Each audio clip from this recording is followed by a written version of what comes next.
شروع اللہ کے بابرکت نام سے جو دلوں کے بھید خوب جانتا ہے۔ میرا آج کا موضوع ہے انسان اپنی خواہش پوری ہونے کی راہ میں خود حائل ہو جاتا ہے۔ اشفاق احمد کہتے ہیں کہ اب تک کا وقت اچھا اور بے حد خوشگوار گزرا اور ہماری ہر خواہش پوری ہوتی رہی، لیکن خواہشوں کے پورے ہونے کا لوگوں کو یقین نہیں ہوتا۔ میں سمجھتا ہوں جب ایک خواہش دل میں پیدا ہو جائے اور آپ کی کوئی آرزو ہو اور آپ نے کوئی دھارنا دھاری ہو تو وہ ضرور پوری ہو کر رہے گی، رکتی نہیں۔ وہ اس لیے کہ جب آپ کوئی آرزو دل میں جوان کرتے ہیں، اس کو پالتے پوستے ہیں، تو جہاں پر یہ آرزو اپنے پورے دباؤ کے ساتھ پیدا ہوتی ہے وہاں پر ایک ویکیوم پیدا ہو جاتا ہے، ایک خلا پیدا ہو جاتا ہے، اور جہاں خلا پیدا ہو جاتا ہے اس کو بھرنے کے لیے تند و تیز، خوشگوار ناخوشگوار ساری ہوائیں اس کی طرف چلتی ہیں۔ آپ نے بگولا دیکھا ہوگا، یہ بڑی تیزی کے ساتھ گھومتا ہے اور اس کے اندر بڑی شدت کا خلا ہوتا ہے اور اتنا خوفناک کہ ہر قسم کے ڈبے، روڑے، سرکنڈے، کیا کیا کچھ نہیں اڑا لے جاتا، اس کے ساتھ پورا ستون سا بن جاتا ہے، بہت اونچا۔ اسی طرح جب آرزو پیدا ہوتی ہے دل میں، آدمی چاہ رہا ہوتا ہے کہ کسی نہ کسی طرح تکمیل کو پہنچے، تو اس کے حصول کے لیے قدرت بھی چاروں طرف سے آپ کی مدد کرتی ہے۔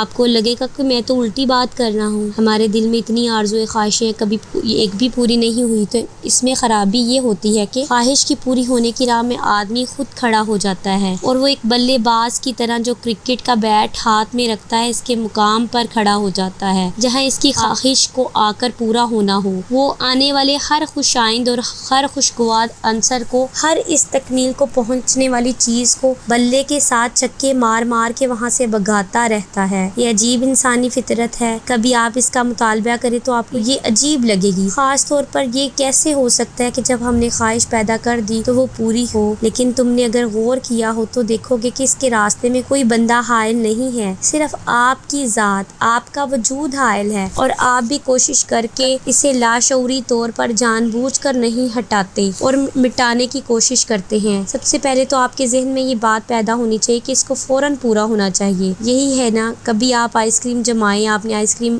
والی مشین تو دیکھی ہوگی نا، اب تو بجلی والی آ گئی ہے، تو آئس کریم جمانے بیٹھے تو خدا کے واسطے اس کا ڈھکنا بار بار نہ کھول کر دیکھتے رہیں کہ جمی ہے یا نہیں، اس طرح تو وہ کبھی بھی نہیں جمے گی۔ آپ اس کی راہ میں کھڑے نہ ہوں، جب آپ نے تہیہ کر لیا کہ اس کو بننا ہے، اس میں سارا مسالہ ڈال کر مشین کو چلانا شروع کر دیں اور اس وقت کا انتظار کریں جب وہ پایا تکمیل کو پہنچے گی۔ ہم خواہش کرنے کے بعد بہت بے چین اور بے صبرے ہو جاتے ہیں، ہمیں اسی وقت اس کا رزلٹ چاہیے ہوتا ہے۔ آپ تجربہ کر کے دیکھ لیں، جب آپ اپنے آپ کو ریلیکسڈ چھوڑتے ہیں، اپنا آپ ڈھیلا چھوڑ دیں، اتنا ڈھیلا جس طرح نہر کے اوپر لکڑی تیرتی آتی ہے نا، ہر لہر کے ساتھ کبھی اونچی جو ہو جاتی ہے کبھی نیچی، جب تک یہ کیفیت پیدا نہیں ہوگی، جب تک آپ ریزسٹنس دیتے رہیں گے تو ناکامیوں کا منہ دیکھنا پڑے گا اور آپ کی کامیابیاں بتدریج ناکامیوں میں تبدیل ہو جائیں گی، حالانکہ آپ کا راستہ سامنے بنا ہوا ہوتا ہے۔ پھر یہ ہو کر رہے گا اور آپ اپنی زندگی کا خود نظارہ کرتے جائیں، دیکھتے جائیں، ان کے اندر بے شمار واقعات نظر آئیں گے اور پھر آپ کو محسوس ہوگا، اور کئی مرتبہ آپ نے زندگی میں کہا بھی ہوگا کہ کاش میں نے یہ نہ کیا ہوتا، اور پچھتاوا بھی ہوتا ہے۔ اس پچھتاوے سے بچنے کے لیے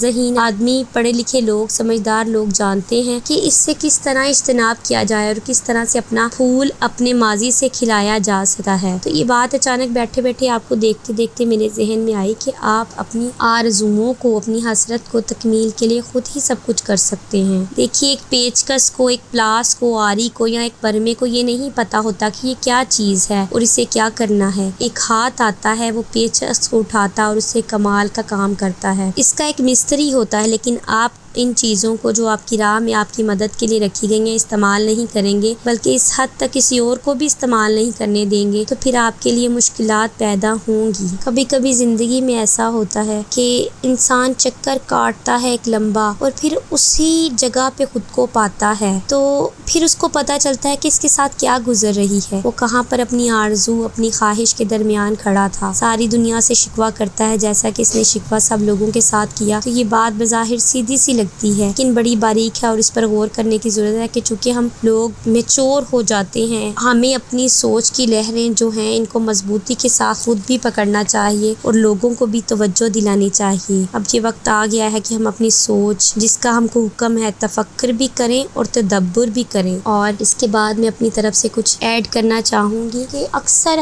زندگی میں ہماری جو خواہشیں پوری نہیں ہوتی، جو آرزوئیں دل میں حسرت بن کے رہ جاتی ہیں، ہم ان پہ اپنی ساری پازیٹیو انرجی صرف کر دیتے ہیں، ہم اس ایک خواہش کو اپنی زندگی کا فل سٹاپ بنا دیتے ہیں۔ تو ہم چونکہ مسلمان ہیں، ہمیں یہ جاننا چاہیے کہ جو ہوتا ہے وہ رب کی رضا سے ہوتا ہے۔ اگر ایک چیز آپ کے مقدر میں آپ کے رب نے نہیں لکھی تو ہو سکتا ہے کہ آپ ایک پھول مانگ رہے تھے اور آپ کے رب نے آپ کے لیے پھولوں سے بڑا ٹوکرا رکھا ہوا تھا، تو اس ٹوکرے تک اپنی رسائی کو ممکن بنائے اور اپنی ذات میں خواہشوں کے نہ پورے ہونے کی وجہ سے خلا پیدا نہیں ہونے دیں، اس خلا کو پر کریں اور اپنی پازیٹیو انرجیز کو صحیح ڈائریکشن دیں، اپنی خواہشوں کی تکمیل پوری کرنے کے لیے انہیں صرف کریں۔ اسی کے ساتھ میں اجازت چاہوں گی۔ اللہ حافظ۔